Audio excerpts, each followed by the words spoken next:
An incredible event has recently happened in the east of Ukraine. For the first time in history, a FPV drone hit a helicopter in the air. This didn't happen on the territory of Ukraine, but in the Kursk region, on the enemy's territory, where the Ukrainian Armed Forces are conducting offensive operations. This footage has already spread around the world and is being discussed by all military experts. A slightly modernized drone for a few $100s managed to land a combat machine worth $20 million. This is just the beginning. So today we'll talk about Ukrainian FPVs and how long to wait for news that such a drone has shot down a Shahed. Without exaggeration, FPV has forever changed the nature of modern warfare, and it was the Ukrainian military that pioneered these tactical ideas. By assembling components from AliExpress, the engineers were able to create a real death machine. A carbon frame for it can be purchased or printed on a 3D printer for $20 to $50. 4 engines perform the main traction work and cost the same amount each. However, the main element is the flight controller, which is the centerpiece of any drone and is responsible for managing all aspects of flight. It processes data from sensors, receives commands from the operator, and coordinates the operation of the engines to ensure stable and accurate flight. These drones have made it possible to create a whole branch of the military that's capable of hitting targets accurately, massively, and most importantly, remotely, without the use of large production facilities. If earlier all the attention was focused on artillery, rocket, or missile fire, now FPV has become a nightmare for the same artillery, turning it from predator to prey. Ukrainians are using an innovative strategy of unmanned systems, which is being actively copied by the enemy. The armed forces of Ukraine are not afraid to experiment, test the limits of drone capabilities, and give their operators and engineers extremely difficult missions. The Ukrainian drones are always ready to fill in the gaps in terms of manpower, artillery, or intelligence, and it's this willingness to take risks that's led to some of the most dramatic and daring FPV drone flights in recent history. With each new attack, the development of unmanned systems takes new steps. And when it comes to shooting down a helicopter with a drone, it's important not to miss a single detail. The Security Service of Ukraine operators responsible for this mission had been carefully preparing for the flight. Many people think that the hardest part of the mission is the flight, but in fact, the preparation's the hardest part. It doesn't happen over push-ups, shooting, or behind a supercomputer screen. It happens at a table with a soldering iron. A helicopter's not easy to shoot down, so the Security Service of Ukraine created a drone for such missions. It must be able to reach speeds up to 185 miles per hour because a helicopter's not a bicycle, and its speed in flight is enormous. In addition, they'll have to fly in the middle of enemy territory surrounded by anti-aircraft systems and radar systems designed to detect and destroy any airborne intruders. Pilots realize that they'll have to maneuver and be one step ahead to catch up and shoot down the target. In order to avoid detection and destruction by electronic warfare systems, the FPV must operate at frequencies that are inaccessible to electronic warfare. The pilots are constantly redesigning the drones to minimize the enemy's ability to jam them. The correct firmware of the flight controller is important here. Both open source and specialized programs are used for this purpose. Guess which one was used in this case?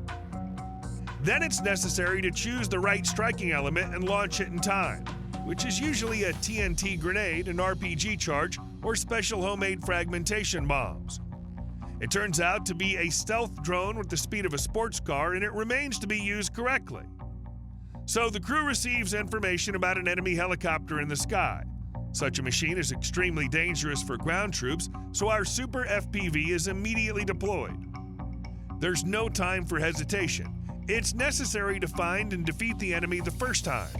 The fate of many people and the outcome of the entire offensive depends on the success of this mission, so only the best calculations are allowed.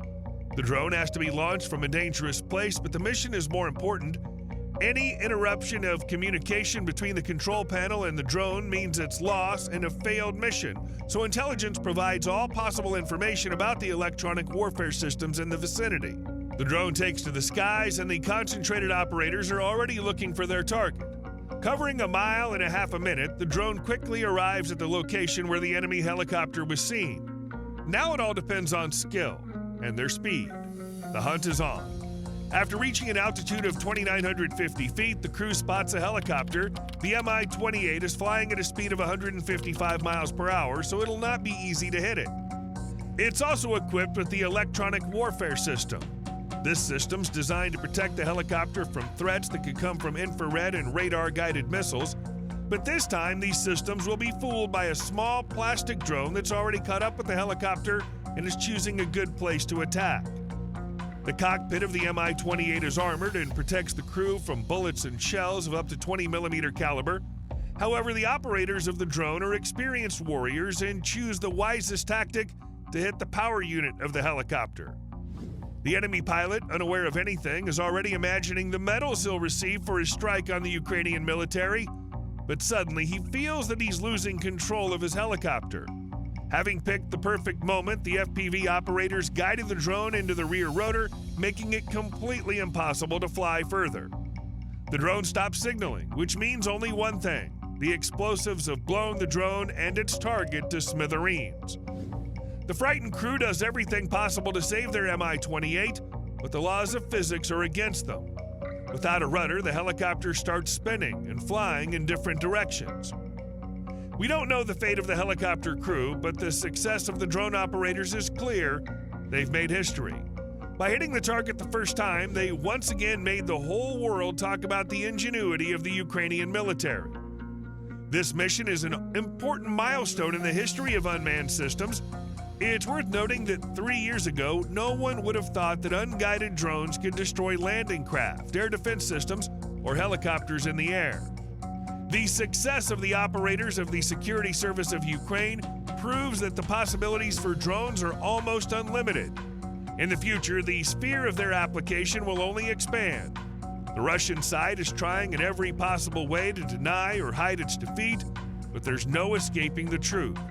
The fact that their society does not know about the downed helicopter will not change the situation. This success is not an isolated incident. A few days later, another Mi-28 was shot down by the UAV, indicating a certain pattern and the beginning of another major campaign for Ukrainian pilots. International tensions peaked after the recent missile attack on civilian infrastructure in Ukraine's capital. Russia cynically claimed to have hit military targets and then traditionally blamed Ukraine for everything. In response to this egregious crime, the UK allowed Ukraine to use its Storm Shadow missiles to strike Russian territory. They've already been used to destroy the Black Sea Fleet headquarters and other facilities. This made it clear that Russia has no countermeasures against these missiles, and the only obstacle to the painful use of these missiles is political decisions. Russia, for its part, is doing everything it can to ensure that such decisions are made without question. During the visit to the NATO summit in Washington, British Prime Minister Keir Starmer announced that he would continue the previous government's policy of using long-range weapons in the Russian-Ukrainian war. He said that Ukraine has the right to decide on its own how to use the Storm Shadow missiles provided by the UK with a range of 310 miles or more, including for strikes on military targets in Russia. Starmer's statement echoes the words of his predecessor, Rishi Sunak, who never explicitly stated that he'd authorized Kyiv to use the Storm Shadow to strike Russia, but made it clear that he had. The Kremlin has warned of a potential response if London allows the Ukrainian Defense Forces to fire long-range missile weapons at Russian territory, although what exactly can be opposed to the Storm Shadow missile? This is an air-launched cruise missile made by MBDA. It has a speed of about 620 miles per hour and is equipped with a 990-pound warhead. Guidance is provided by an inertial system, GPS, and a thermal homing head. But in reality, it's a weapon of war designed to destroy an enemy's capacity to fight. The only countermeasure to the British super missiles may be the S-400. According to Russian officials, this system is capable of shooting down the Storm Shadow missiles. The S-400 is capable of detecting and destroying cruise missiles thanks to its powerful radar and highly maneuverable interceptor missiles. However, success depends on factors such as timely detection and electronic countermeasures used by the Storm Shadow missile. But how ironic that these air defense systems were targeted by the Storm Shadow. We manipulated such that we were able to change the downward slope on the vertical end of the trajectory. That's right, the state-of-the-art Russian systems that they're so protective of became the first target of a British missile on Russian territory. Discontent is already spreading on Russian social media. However, this is not surprising given the price of $1 billion. How did this become possible?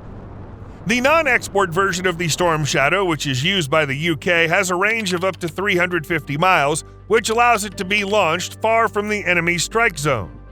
One of the main advantages of this missile is its low flight profile. It flies at a very low altitude, making it less visible to radar and more difficult to intercept by air defense systems. Into different types of terrains that we haven't been able to in the past. Russia also uses the same tactic, but when faced with it, Russia fully realized its effectiveness. The Storm Shadow is equipped with an inertial navigation system combined with GPS, which allows it to determine its exact location and adjust its course during flight. This ensures high accuracy of hitting the target even in conditions of active electronic jamming. No matter how hard the Russians tried, all means were useless against this powerful missile. Once you've taken the decision to launch it, then it might be a significant amount of time before it hits its target. You might want to change your mind, but with most cruise missiles these days, you don't have that option. Also during its development, special materials for the body were chosen to reduce the missile's radar visibility. In fact, the Storm Shadow dissolves in the air, becoming invisible to radar. Add to this a tricky flight path that's constantly changing, and we have an almost elusive target for air defense systems. It's also important to note the warhead of the missile. It consists of two main components, a penetrating warhead that pierces even the strongest shelters, and a delayed detonator that causes maximum destruction inside the object. This means that the missile can hit not only surface targets, but also underground shelters and command posts. All in all, the Storm Shadow is a true technological masterpiece that demonstrates a combination of modern materials, advanced navigation systems, and treacherous flight paths. This makes it possible to bypass even the most advanced air defense systems, ensuring high combat effectiveness. We recognized a need to develop a unitary type of warhead instead of the bombless that could minimize the collateral damage on the targets that we were going after. However, what's important here is not the fact of the hit itself, but the whole range of consequences that follow.